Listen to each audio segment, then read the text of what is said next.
Hello friends, welcome back to IEN Facts Canada. My name is Anne, a registered nurse here in Canada. I give content related to nursing registration for international educated nurses here in Canada, immigration update, as well as other opportunities for people who are not into nursing. Okay, if it's your first time here, you are so very welcome. I really appreciate you. Please also consider subscribing. To my returning viewers, welcome back home. Thank you so much for always supporting this channel. Please remember to like and also to share this video. Okay, in this video we are going to look at two major changes that have been made to CRNA registration requirement. So CRNA have updated its registration requirement, and number one, we have the currency of practice requirement, and number two, we have the language proficiency requirement, and we are going to look at each of those and see what is the new options for meeting this requirement. Okay, so we are going to start with the currency of practice, and basically the currency of practice is your nursing experience or your nursing practice as a registered nurse and with an active permit. All right, so as of April 15th, 2024, the options for meeting the currency of practice have been changed. Okay, and so we have new options that we are going to look into. So whether you are applying for initial registration, for renewal of your license or permit, or whether you are returning into practice, you must meet the currency of practice requirement. And CRNA have given a few options for this requirements, whereby if you have completed one of the following, then you are deemed to have met the currency of practice. So number one is if you have successfully completed an approved nursing education program, then that meets this requirement, and that is within the 5 practice years of your application. Okay, so if you have also completed at least 250 hours of nursing practice, whether here in Canada or outside of Canada, then you also meet this requirement. Number 3, if you have completed a registered nurse Canadian competency assessment program that was formerly known as ANAP, then you also meet this requirement if you successfully passed this competency. Okay, number 4, if you have successfully completed a recognized nursing bridging program, and the bridging program is for people who did not pass their competency assessment, and therefore they are referred to a bridging program to cover those gaps that were identified during their competency assessment. So if you have completed a recognized bridging program, then you are also deemed to have met this requirement.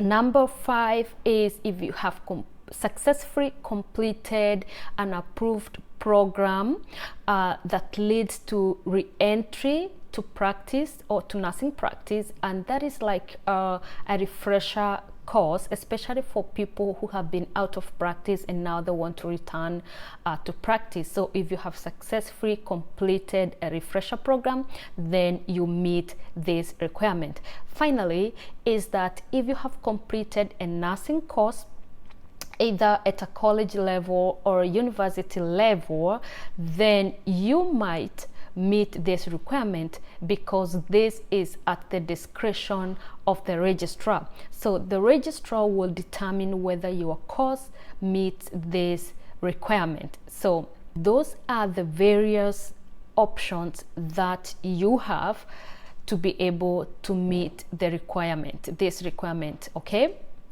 so you are also supposed to provide evidence to show that you meet this requirement, and depending on the option that you are taking, then your evidence will also be different.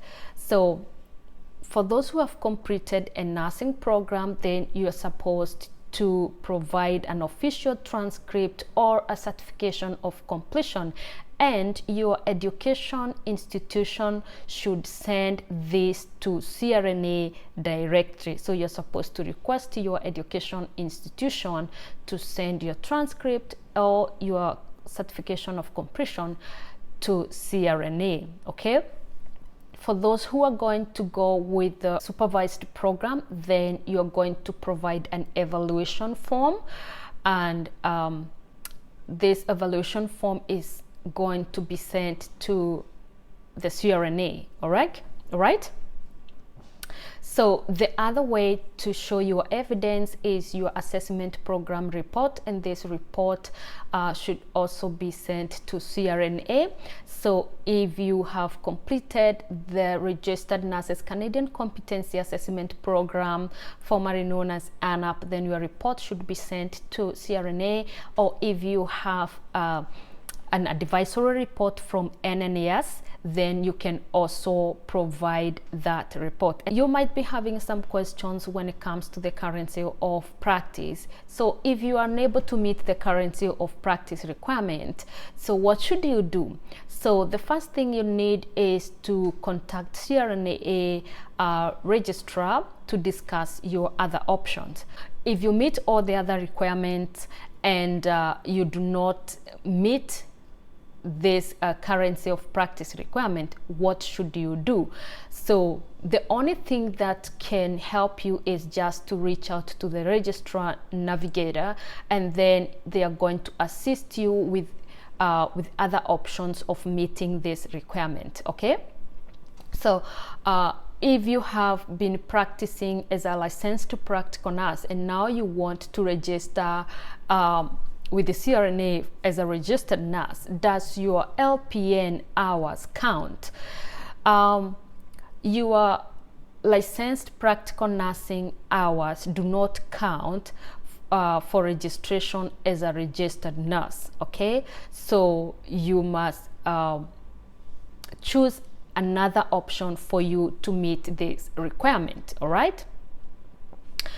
Does the NCLEX RN exam count as one of the currency of practice requirement? Previously, if you had passed your NCLEX RN, it was considered as an acceptable option for your currency of practice. But as of April 15th, 2024, your NCLEX will not be accepted as an evidence of currency of practice, okay, for registered nurses. Okay, so if you have an application ongoing and if you had created an account before April 15th, then these changes do not apply to you. The CRNA is going to continue with the previous policy for registration for your application, so this will not change. If you created an account after the April 15th, regardless of when you completed your NCLEX, you will be assessed based on the new updated policy, or as we have discussed. Okay, those are the options for the currency of practice requirement as per now, and for anyone who is applying to the College of Registered Nurses of Alberta. So those are the current requirements for your currency of practice. Moving on, we are going to look at the language proficiency and see what are the options that are provided. As of April 29th, 2024, the options for meeting the English language requirement proficiency have also changed, and you must be able to demonstrate that you have proficiency in speaking, in reading, in writing, and in listening for you to qualify for CRNA registration. Okay, there are 3 options for you to choose from for you to meet this requirement. Okay, so number 1, within any time of your account creation, if you have successfully completed a nursing education program of at least 2 years of full-time study in Canada where theory and clinical were provided in English, then you meet this requirement. Okay, that's option number 1. Option number 2, it's within 2 years of your account creation. Okay, so if you have completed a Canadian language benchmark assessment for nurses, that's the CELBAN, or if you have completed IELTS and you were successful, then you meet this requirement. And bear in mind, for CELBAN, you need a score of 9 in listening, a score of 7 in writing, a score of 8 in reading, and a score of 8 in speaking. Okay? And for the IELTS, you need a minimum score of 7 in listening, 6.5 in writing, 6.5 in reading, and 7 in speaking, and overall a band score of 7. Okay, so and those are the only acceptable language assessment for CRNA. So you must have either CELBAN or IELTS. All right, the other option number 3, is within 5 years of account creation if you have successfully completed a nursing education program of at least 2 years of full-time study outside of Canada where the theory and clinical were provided in English, then you meet this requirement. Or if you have practiced as a nurse for at least 250 hours in a jurisdiction where the healthcare services were provided in English, then you meet this requirement. Okay, so those are the 3 new options for you to choose from when it comes to your language proficiency. All right, so some of the questions that you might be having is that if you have had your test results for English, either IELTS or CELBAN, and they have expired, and because your results are valid for 2 years, do you still qualify or do you still meet this criteria? So if your results have expired, CRNA may be able to consider your results.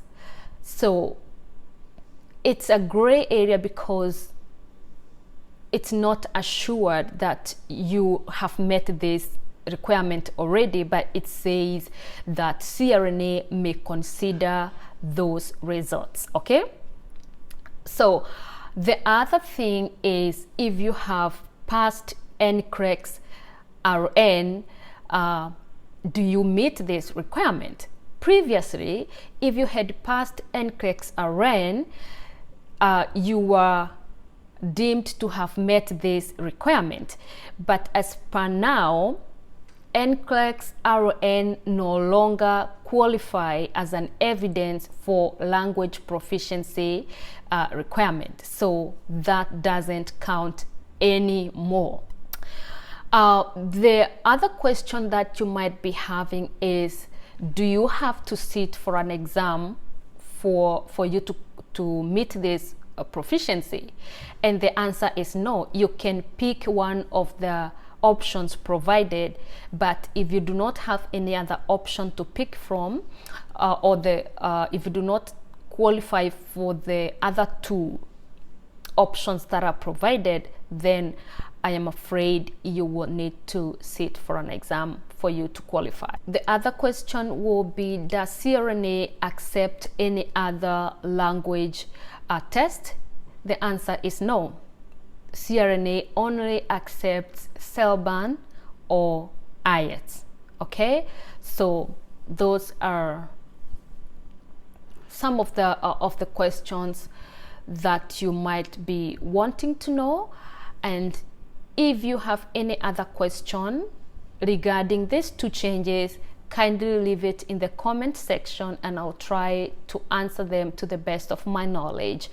And I think that brings us to the end of this video. Until next time, see you.